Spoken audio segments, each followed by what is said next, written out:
1,00,000 మంది శివభక్తులతో కలిసి మహారుద్రాక్ష పూజలో పాల్గొనండి. వెంటనే కాల్ చేసి మీ పేరును నమోదు చేసుకోండి. నమస్తే, welcome back to Suman TV. Present మనతో పాటు ఉన్నారు అనలిస్ట్ మందర్ కృష్ణారెడ్డి గారు. నమస్తే సార్. నమస్తే అమ్మ. సార్, ఇప్పుడు ఎక్కడ చూసినా ఒక న్యూస్ ఏంటంటే పాలిమర్ ప్లాస్టిక్ కరెన్సీ నోట్స్ వస్తున్నాయి, ఆర్బీఐ ప్లాన్ చేస్తుంది. ఆల్రెడీ గతంలో ఇది స్టార్ట్ చేసి ఆపేశారని చెప్పి కూడా కొన్ని న్యూసెస్ ఉన్నాయి సార్. అంటే ఎంత డిజిటల్ పేమెంట్స్ జరుగుతున్నా కూడా ఈ నోట్స్ అనేది ఫాలోయింగ్ అనేది నడుస్తూనే ఉంది.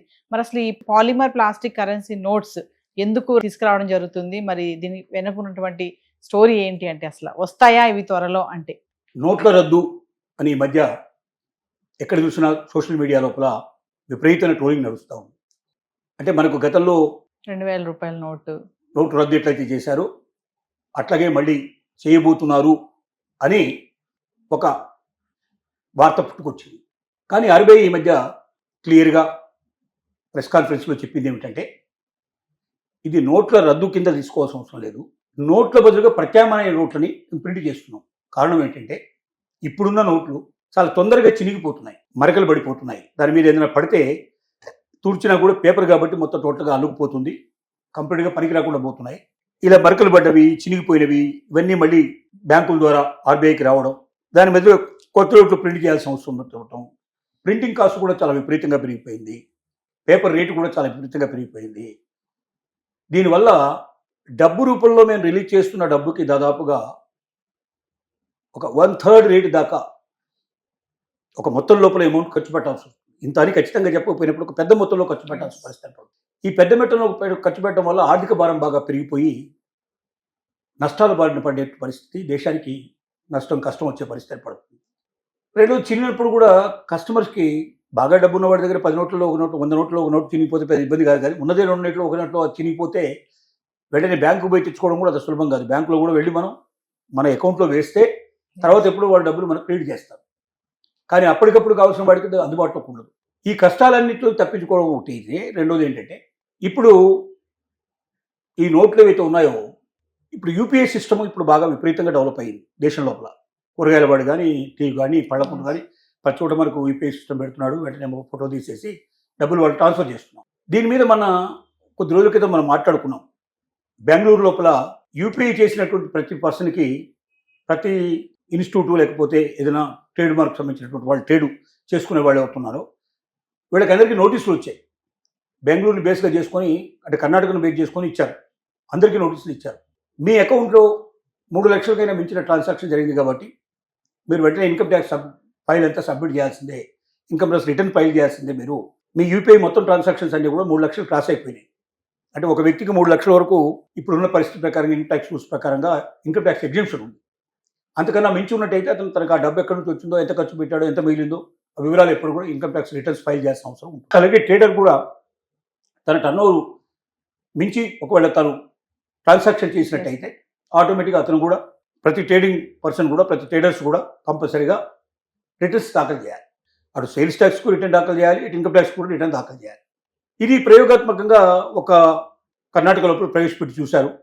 కర్ణాటకలో కొంతకాలం బంద్ కూడా పాటించారు. మొత్తం అన్ని టీ దుకాణాలు కానీ, హోటల్స్ కానీ మొత్తం టోటల్ బంద్ చేసేసి నిరసన కూడా వ్యక్తం చేశారు. దీన్ని భారతదేశం అంతా అమలు చేయడానికి ఇప్పుడు ఒక ప్రయత్నం జరుగుతుంది.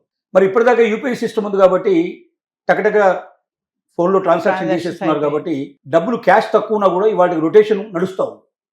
క్యాష్ రొటేషన్ తక్కువ నడుస్తుంది. ఎందుకంటే వీడు వేళగొడుతున్నాడు, వాళ్ళ కొట్టేస్తున్నారు, అట్లా నడిచిపోతుంది. కానీ ఒకసారి యూపీఐ చేస్తున్న వాళ్ళందరికీ ఇన్కమ్ ట్యాక్స్ రిటర్న్స్ ఫైల్ చేయాల్సిన పరిస్థితి ఏర్పడితే అందరూ యూపీఐ ఇప్పుడు మా కర్ణాటకలో చాలా వరకు యూపీఐ తగ్గిపోయింది. ట్రేడర్స్ పెద్ద యూపీఐ తీసుకోవడం లేదు, అలాగే కస్టమర్స్ కూడా క్యాష్ పే చేసే పరిస్థితి ఏర్పడింది. ఒక్క రాష్ట్రంలో క్యాష్ పే చేస్తేనే ఇంత టైట్ పొజిషన్ ఏర్పడింది.